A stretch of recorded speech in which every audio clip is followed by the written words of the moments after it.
ఈరోజు అద్భుతమైన విషయాన్ని, ఆనందమైన విషయాన్ని మా గురువుగారు చెప్పడం జరిగింది. ఎలా అంటే ఒక అద్భుతమైన విషయం. ఆ సన్నివేశాన్ని పరిశీలిస్తే బోధపడుతుంది అని తెలుస్తుంది. బోధపడకపోవచ్చు. ఎందుకంటే మనమంతా భావి జీవితాన్ని ఆస్వాదిస్తున్నాం. భావి జీవితాన్ని ఆస్వాదిస్తున్న మనమందరము అంతర్గత విషయాన్ని తెలుసుకోవడానికి సమయం చాలా తీసుకుంటుంది. ఎందుకంటే జీవుడు జీవితాంతం భావి జీవితానికి అలవాటు పడిన ఈ జీవితం అసలైన విషయము, అంతర్గత విషయాన్ని ఎవరైతే గమనించి పాటిస్తారో చాలా అద్భుతమైన జీవితాన్ని చేరుకోవడానికి దగ్గర సంబంధం ఉంటుంది. చాలా దగ్గరగా అలాంటి విషయాన్ని మనం అందరము పంచుకుంటున్నందుకు మనందరి గురువుగారైన అద్భుతమైన గురువుగారు ఎంతో విస్తృతమైన అర్థంతో కూడిన గురువుగారిని తలుసుకుంటూ మనము పని చేసుకుంటూ వెళ్ళినట్టయితే ఈ జీవితాన్ని అద్భుతంగా ఆనందలోకంలో జీవనాన్ని కొనసాగించవచ్చని గురుగారి ద్వారా తెలిసిన సందర్భంలోనిది. ఎలా అంటే మా గురుగారు చెప్పారు, ఒక చిన్న పాకలో ఒక ఒక అద్భుతమైన వ్యక్తి గుడిసె వేసుకొని ఆ గుడిసెలో నివాసం చేయుచున్నాడు. ఆ గుడిసెకు పైన కప్పు మాత్రమే ఉంది. ఇక కప్పు మాత్రమే ఉంది. ఆ కప్పులో ఆ గుడిసె వేసుకున్న వ్యక్తి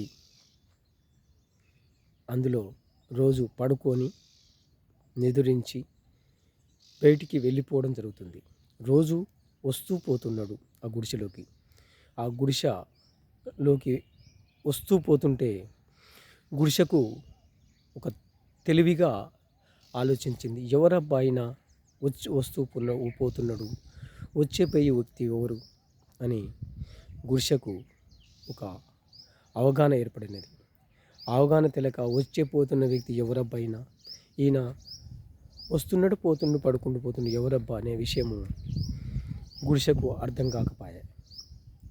అంటే మనం గమనిస్తే తెలుస్తుంది, గుడిసె వేసుకున్న వ్యక్తే కదా గుడిసెలోకి వచ్చిపోయేది. చాలా అద్భుతమైన విషయాన్ని మనము ఆస్వాదించవచ్చు, ఆనందించవచ్చు. అలాంటి జీవితం మన అద్భుతమైన జీవితం. ఈ అద్భుతమైన జీవితాన్ని మనం అందరము తెలుసుకుంటున్నందుకు ఎంతో ధన్యవాదములు చెప్పుకోవాలి. ఒకసారి గమనించండి, ఆ గుడిసె వేసుకున్న వ్యక్తే గుడిసెలోకి వస్తూ పోతున్నాడు. ఆ గుడిసెని అందంగా తయారు చేసింది ఆ వస్తూ పోతున్న వ్యక్తే. ఆ గుడిసె ఏమి పూసుకోనవసరం లేదు, ఏమి అందంగా తయారు కావనవసరం లేదు. ఆ ఓనరే ఆ గుడిసెని అందంగా తయారు చేసుకుంటాడు.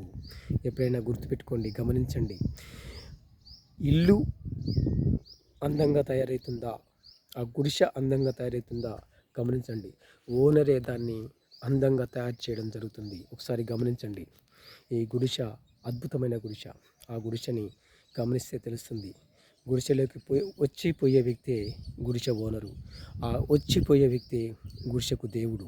ఆ దేవుడే ఆ గుడిసెని అందంగా తయారు చేసుకుంటాడు. ఒకసారి గమనించండి.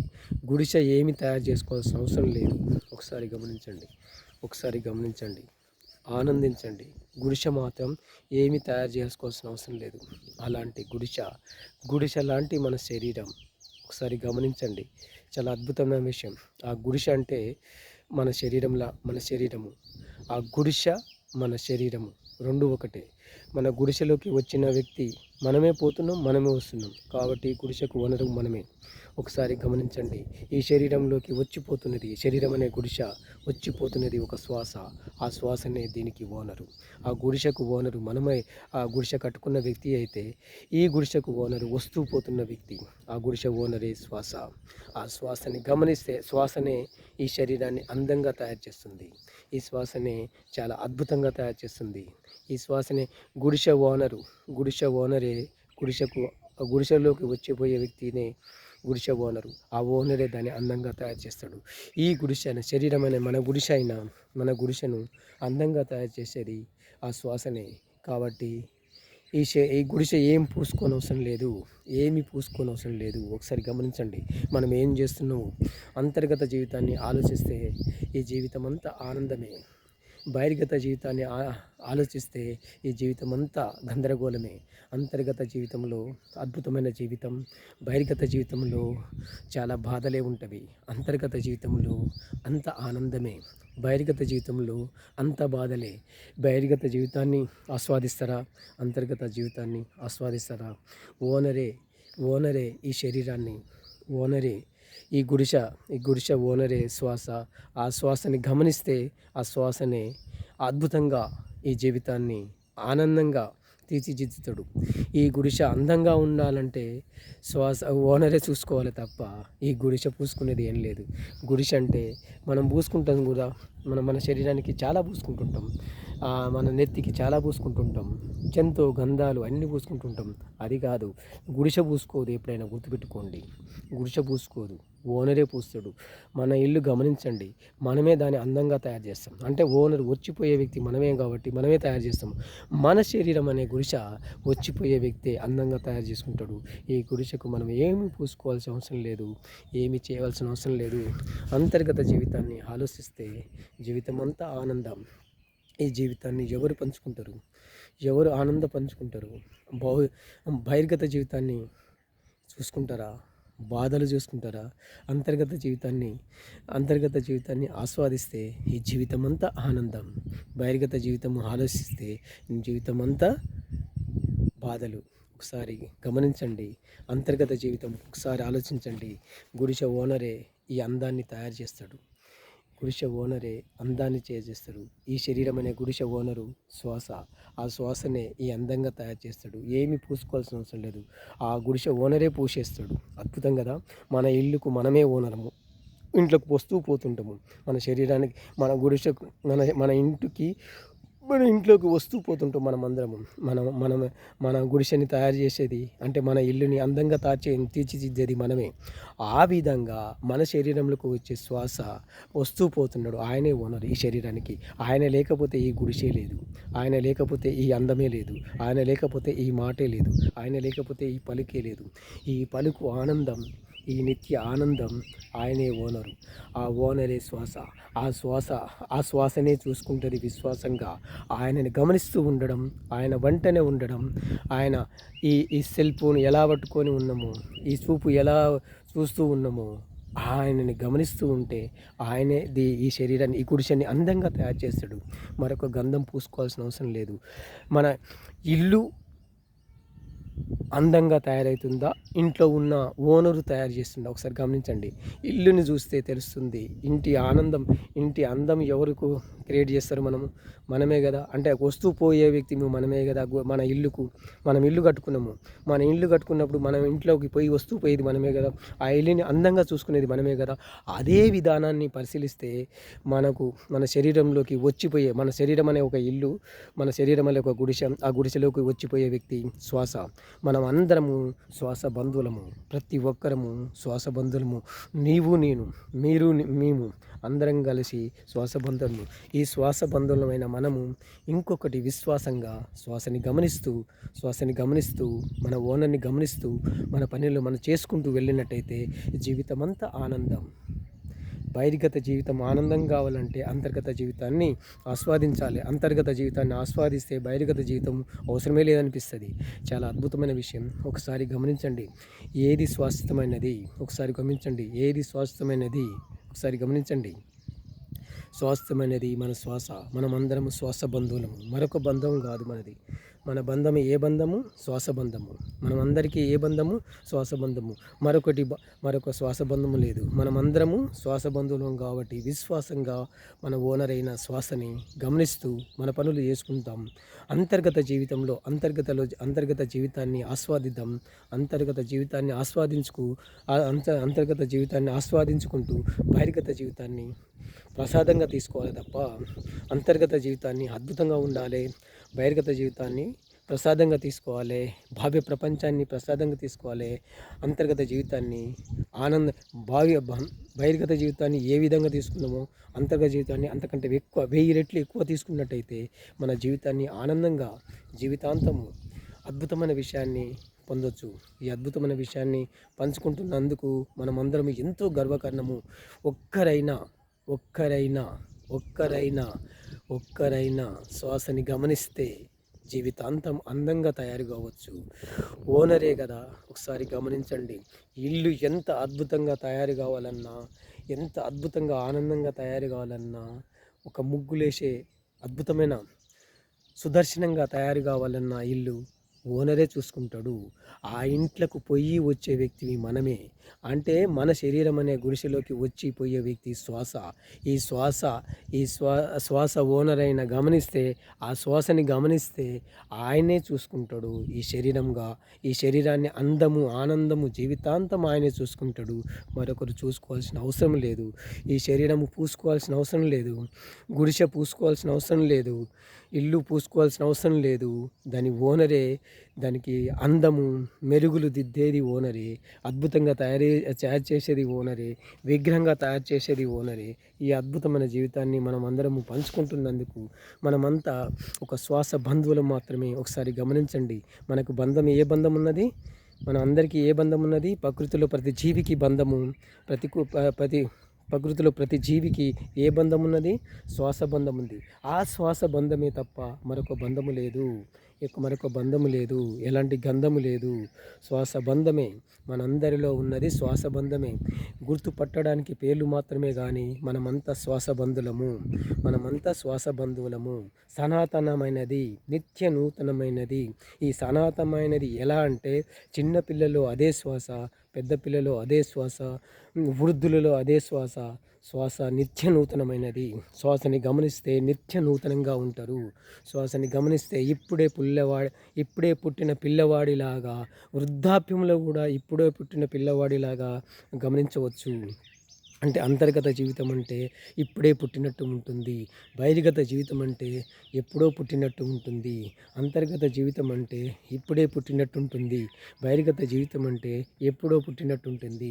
సనాతనమైనది ఏంటిదంటే శ్వాస. సనాతనమైనది నిత్య నూతనమైనది. ఎప్పుడు నిత్య నూతనంగా ఉంటుంది, ఎప్పుడు సనాతనంగా ఉంటుంది. అదే శ్వాస. సనాతన ఇప్పుడు పుట్టిన వాడిలో ఎంత ఆనందంగా ఉంటుంది. అదే వృద్ధాప్య దశలో ఉన్న వ్యక్తి శ్వాసని గమనిస్తే అంతే ఆనందంగా ఉంటుంది. ఒకసారి గమనించండి. చాలా అద్భుతమైన వ్యక్తి, చాలా అద్భుతమైన విశ్వాసము. విశ్వాసంగా శ్వాస బంధువులము మనం అందరము. ఒకసారి గమనించండి, పరిశీలించండి. మనకు ఉన్న బంధము ఒక శ్వాస బంధమే. మనలో ఉన్నది శ్వాస బంధమే. పేరు గుర్తుపట్టడానికి మాత్రమే, మరొకటి లేదు.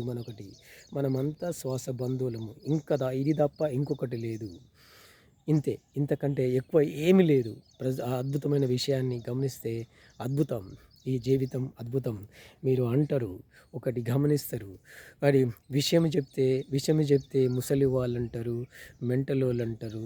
చాలా అద్భుతమైన విషయము. అదే ధ్యానం అంటే ఏమనుకుంటున్నావు? నీ దీపం దగ్గర నువ్వు ఉండడమే. దీపం అంటే ఎక్కడ అనుకుంటున్నావు? నీలో ఉన్నది వెలుగు. ఆ వెలుగే ముక్కు ద్వారా వచ్చేది వెలుగు. ఆ వెలుగే నీ దీపము. ఆ దీపం దగ్గర ఉంటే నీకు వెలుగు. ఆ వెలుగు కావాలంటే, నీలో ఆనందమైన వెలుగు కావాలంటే నీ దీపం దగ్గర నువ్వు ఉండాలి. అదే ధ్యానం. ధ్యానం అంటే మరొకటి కాదు. నీలో ఉన్న దీపం దగ్గర నువ్వు ఉంటే నీకు వెలుగు అవుతావు. నీ వెలుగే 10 మందికి వెలుగు. ఒక దీపము ఎంతమందికి వెలిగిస్తుందో గమనిస్తే మనకే తెలుస్తుంది. ఆ దీపము చాలా అద్భుతమైన దీపము. ఏ దీపం అనుకుంటుండ్రు? అద్భుతమైన దీపము. ఒక దీపము ఎంతమందిని చూపిస్తుంది? అంతమందినికి చూపిస్తుంది. నీలో వెలుగు, నీ శరీరంలో వెలుగు, నీ దీపమే నీ శ్వాస, నీ శ్వాసనే నీ దీపం, నీ దీపం దగ్గర నీలో వెలుగు, నీ వెలుగే ప్రపంచానికి వెలుగు. ఆ వెలుగే నీ దగ్గర ఉంది. ప్రపంచంలో ప్రతి దగ్గర ఉన్నది. మనమంతా శ్వాస బంధువులమే, మరొక బంధం లేదు, ఏ బంధము లేదు. ఒకసారి ఇవి గమనించండి. సనాతనమైనది, నిత్య నూతనమైనది శ్వాసనే. ఇప్పుడు పుట్టిన వారి దగ్గర అదే శ్వాస ఉంటుంది. ప్రతి జీవిలో అదే శ్వాస ఉంటుంది. శ్వాస బంధువులం అంటే ఎవరో కాదు, ప్రకృతిలో ఉన్న ప్రతి జంతువులన్నీ శ్వాస బంధువులమే. శ్వాస బంధువులని ఎప్పుడు బంధాన్ని బంధించేది లేదు, బంధము తెంచేది లేదు. అలాంటి విషయాన్ని మనం గమనించినట్లయితే అంతర్గత జీవితాన్ని మనం ఆస్వాదించినట్లయితే జీవితాంతం ఆనందమైన జీవితంలోకి వెళ్ళిపోవచ్చు. అలాంటి జీవితాన్ని మన దగ్గరే ఉన్నది. భావ్య జీవితాన్ని మనము గమనించుకుంటూ అంతర్గత జీవితాన్ని ఆస్వాదిస్తూ మన జీవితాన్ని ఆనందలోకాలకు తీసుకెళ్ళవచ్చు. ఒకసారి గమనిస్తే తెలుస్తుంటుంది. బయట గాలి, మన శరీరం వెలుపల గాలి ఉన్నది, లోపల గాలి ఉన్నది. ఈ శరీరం ఎక్కడ ఉంది? గాలిలో తేలితం. మనం ఒక ఉయ్యాల కట్టుకుంటాం. ఒకసారి గమనిస్తే తెలుస్తుంటుంది. ఉయ్యాల కట్టుకుంటే ఎక్కడ కట్టుకుంటాం? అటొక తాడు ఇటొక తాడు కొట్టుకుని మధ్యన ఉయ్యాలుగుతాం. ఇది అంతకంత అద్భుతమైనది. ఏ తాడు కట్టుకోవాల్సిన అవసరం లేదు. బయట గాలి, లోపల గాలి, మధ్యన శరీరము. గాలిలో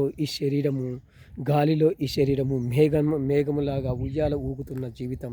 ఒకసారి గమనించండి, పరిశీలించండి.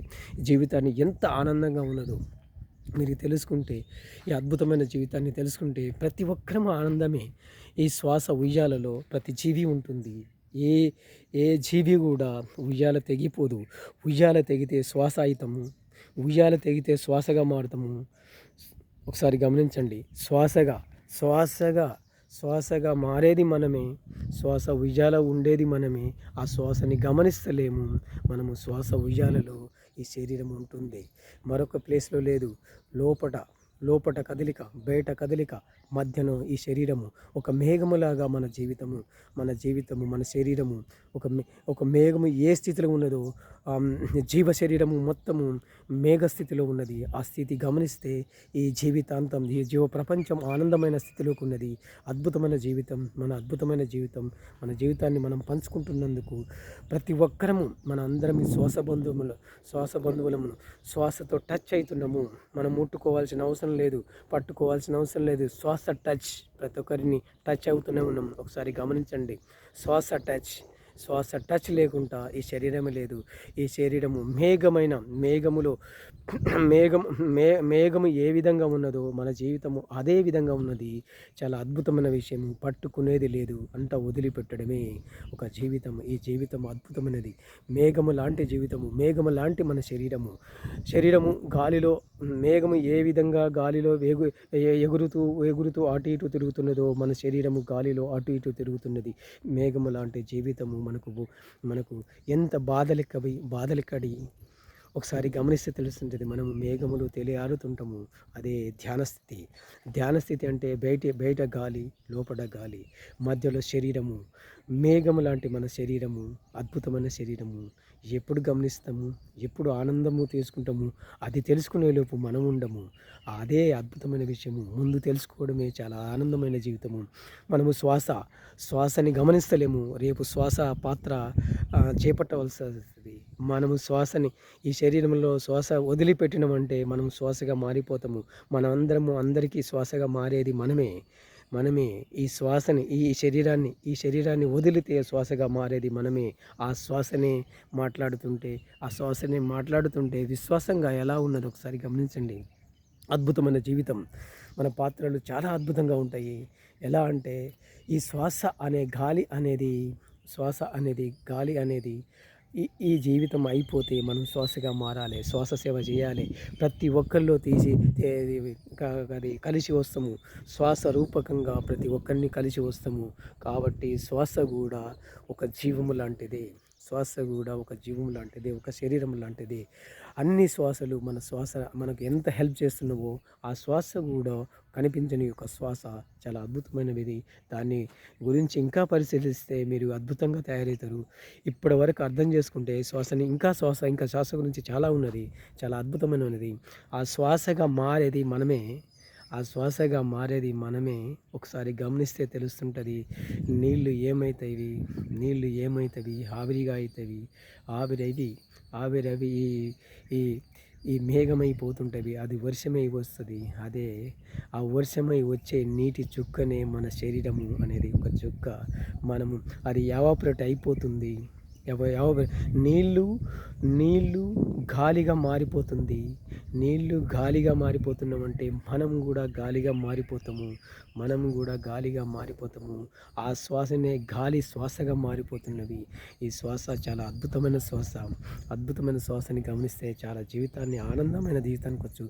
శ్వాసగా మారేది మనమే. ఈ శ్వాస ఉన్నంతసేపు శ్వాసగా వాడుకుంటాము. శ్వాస తరువాత మనం శ్వాసగా మారిపోతాము. శ్వాసగా విశ్వాసంగా మారిపోతాము.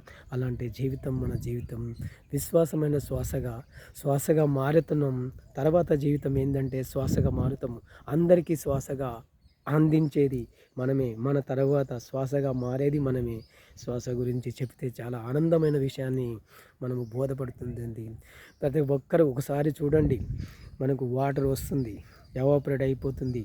వేడి చేస్తే నీళ్ళు కనపడవు. వేడి చేస్తే నీళ్ళు కనపడవు. ఆ నీళ్ళు మళ్ళీ మేఘమయ్యి మన చుక్క మన మీద పడుతుంది. అదే మనం కూడా ఈ శ్వాసని వదిలితే మనం శ్వాసగా పని చేయాలి. ఇక్కడ చేయకపోయినా మనం శ్వాసగా పని చేయాలి. ప్రతి జీవికి శ్వాసగా అందించాలి. ప్రతి ఒక్కరికి నీళ్ళు అందిస్తాం ఎలానో అదే విధంగా శ్వాస కూడా మనం శ్వాసగా మారిపోతాము.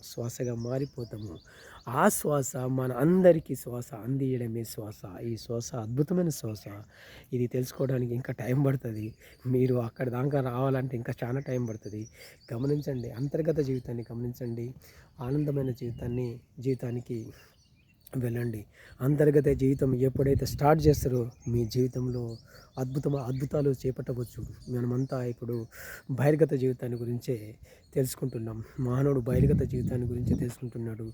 తెలుసుకునేది ఏంటంటే అంతా ఆటోమేటిక్గా కావాలని కోరిక ఉంటుంది. ప్రతి ఒక్కరికి ఆటోమేటిక్ కావాలని కోరిక ఉంటుంది. ఈ జీవ శరీరము ఆల్రెడీ ఆటోమేటిక్ అయ్యే ఉన్నది. దీని గురించే ఇంకా తెలుసుకోవడం జరుగుతుంది. ఈ జీవుడు చాలా ఆల్రెడీ అయ్యే ఉన్నది. అయ్యే దాని గురించి తెలుసుకోవడమే ఈ జీవితాంతం. మ్యాథ్స్ వ్యక్తి జీరో కొరకు కష్టపడతాడు. ఆల్రెడీ జీరో అయ్యే ఉన్న వ్యక్తి కూడా జీరోనే. మ్యాథ్స్ అయిన వ్యక్తి కూడా తెలిసిన వ్యక్తి కూడా లాస్ట్కు జీరో కొరకే వస్తాడు. ఆ జీరోని అద్భుతమైన జీరో. చాలా అద్భుతం కదా ఈ జీవితం. చాలా ఆనందమైన జీవితం. ఏదైనా సరే ఆటోమేటిక్గా కావాలని కోరుకుంటారు. ఆ ఆటోమేటిక్ అనేదానికి మన యొక్క జీవితం, మన శరీరం అనేది మనం ఏమైతే ఆటోమేటిక్గా కావాలనుకుంటున్నావో ఈ దేవుడు తన వస్తువును తయారు చేసుకున్నది ఇది మనమే. దేవుని యొక్క వస్తువు ఆటోమేటిక్గా తయారు చేస్తుంది. అదే అన్నం అనుకుంటుంది, అదే చూసుకుంటుంది, అదే పోతుంది. అదే మన జీవితం ఆటోమేటిక్. మనం కోరుకునేది కూడా అదే జీవితం. మన దేవుడు మనం ఏమనుకుంటామంటే మనకు పని చేసుకుంటానికి అదే ఆటోమేటిక్ అన్నీ తెచ్చి పెడితే తింటే బాగుండదని మనం కోరుకుంటున్నాము. ఆ దేవుడు కూడా అదే అనుకుంటాడు. దాని వస్తువు మన సేవ చేసుకుంటూ అదే సేవ చేసుకుంటూ దాని సేవ చేసుకుంటూ నా సేవ చేయాలనే కోరిక దేవునికి ఉంటుంది. అలాంటి పరిక్రమ జరుగుతున్నది ఇప్పుడు. అదే మనం చేసేది.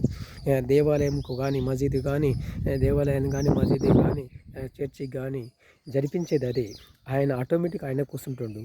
ఆటోమేటిక్గా చేసే వస్తువు మనమే ఆటోమేటిక్గా తయారు చేసి మనం భోజనం మనమే చేసుకుంటూ ఆయన కాడికి పోయి సేవ చేస్తాం. ఇదే ఆటోమేటిక్గా జీవితం అంటే. ఆల్రెడీ ఆటోమేటిక్గా జీవితం మనదే.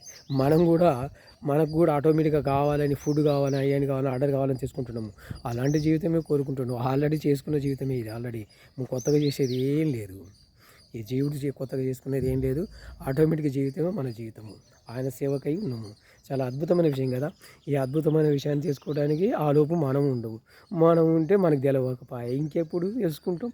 ఈ జీవితం అద్భుతమైన జీవితం, ఆనందమైన జీవితం. ఏనాడు తెలుసుకుంటాము. తెలుసుకునేలోపు మనం ఉండవు. మనం ఉండేలోపు ఇది తెలుసుకోవడానికి ఇంకో జన్మలు కావాలి. ఈ జన్మ అద్భుతమైన జీవితం, అంతర్గత జీవితం కావాలి ప్రతి ఒక్కరిలో. అంతర్గత జీవితం అంటే అవసరమే లేదు.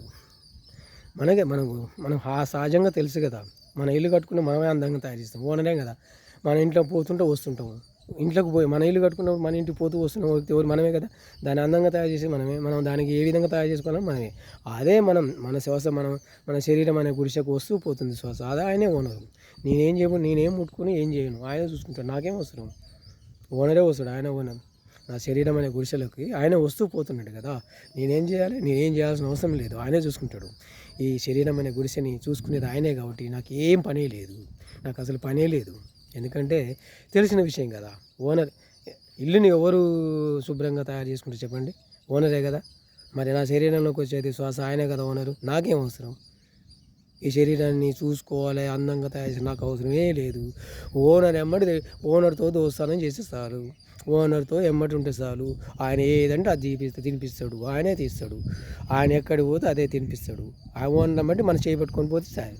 ఓనర్ ఎమ్మటి ఆయన గమనిస్తే చాలు. ఓనర్ని గమనిస్తే అద్భుతమైన జీవితాన్ని ఆనందించవచ్చు. అలాంటి జీవితాన్ని ఆనందిస్తున్నా. నా ఓనర్ ఎమ్మటే నేనుంటా. ఆ ఓనర్ ఇద్దరు కలిసి మాట్లాడుతున్నాం. ఆయన మాట్లాడమంటుంటే నేను మాట్లాడుతున్నా. నాకు అవసరమే లేదు మాటలు. ఆయన అసలే మాట్లాడడు. నువ్వు మాట్లాడదు భయ్, నువ్వు నాతో పాటు ఉన్నావు కాదు, మాట్లాడమని మాట్లాడుంటుండు. నా ఓనరే మాట్లాడాను. నేను కూడా మాట్లాడాల్సిన అవసరం లేదు. ఆయన మా పిల్లలకు చెప్పు అని చెప్తున్నాడు. అలాంటి విషయాన్ని నేను చెప్తున్నాను. అంతేగాని మా ఓనరే నేను కూడా మాట్లాడాను. నాకేం అవసరం? మా ఓనర్ మాట్లాడమంటాడు.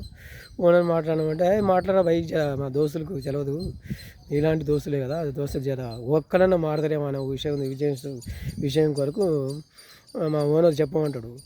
చెప్తే చెప్పు, లేకపోతే లేదు. నీ ఇష్టం భాయ్. నీకు తెలుసు కాబట్టి నా దోస్తు నీకు చెప్తున్నా. నీకు తెలిసిన విషయం నీకు తెలుసు కాబట్టి నేను చెప్తున్నా. మీ దోస్తులకి ఏమైనా పనికొస్తుందేమో అని చెప్పుంటుంది. నువ్వు మాట్లాడాల్సిన అవసరం నీకు లేదు అని గమ్మత్తుగా చెప్పింది. పరిశాన్ చెప్పింది. అరే నేనే మాట్లాడినా భయ్, నువ్వేం మాట్లాడుతావు? నా గురించి నువ్వు తెలుసుకున్నావు. కనీసం ఎవరన్నా మాట్లాడతారేమో చెప్పరాదా అని చెప్తుండు. ఆయన నువ్వు చెప్పను, నేనేం చెప్పను. నువ్వేమో చెప్తలేవు, నేనేం చెప్తాను నేనన్నా. అరే భయ్ నీ ఇష్టం భయ్, నీ దోస్తులకు జర హెల్ప్ చేస్తే చెయ్యి, లేదంటే లేదు, వదిలిపెట్టు అని చెప్తుండు. అలాంటి సన్నివేశాన్ని పంచుకుంటున్నా. మా ఓనర్ కాదను, ఓనరే వద్దంటుండు. ఆయనే వద్దంటుండు. అరే మీ దోస్తులకు కొంచెం చెప్పుకోరాదా అంటుండు. జస్ట్ అది కూడా అవసరం లేదు. జస్ట్ అది ఒక్కడన్నా మాట్లాడినా చూడరాదా అని అంటుండు. అలాంటి విషయాన్ని మీకు సందర్భాన్ని అందిస్తున్నా. ఈ అద్భుతమైన జీవితాన్ని అందిస్తున్నందుకు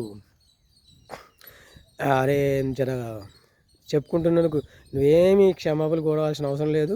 ఏంటైనా పోతే పోయింది అన్నట్టు స్థితి ఉంటుంది. అలాంటి స్థితి. అంతేగాని వాళ్ళ నుంచి ఏమీ చేయాల్సిన అవసరం లేదు. ఎందుకంటే నేనున్నా కదా, నేను చూసుకుంటా కదా, నీకేం అవసరం? వాళ్ళ గురించి వదిలిపెట్టు, జస్ట్ వదిలిపెట్టేసి. జై గురుదేవ్. వస్తున్నా. బాయ్.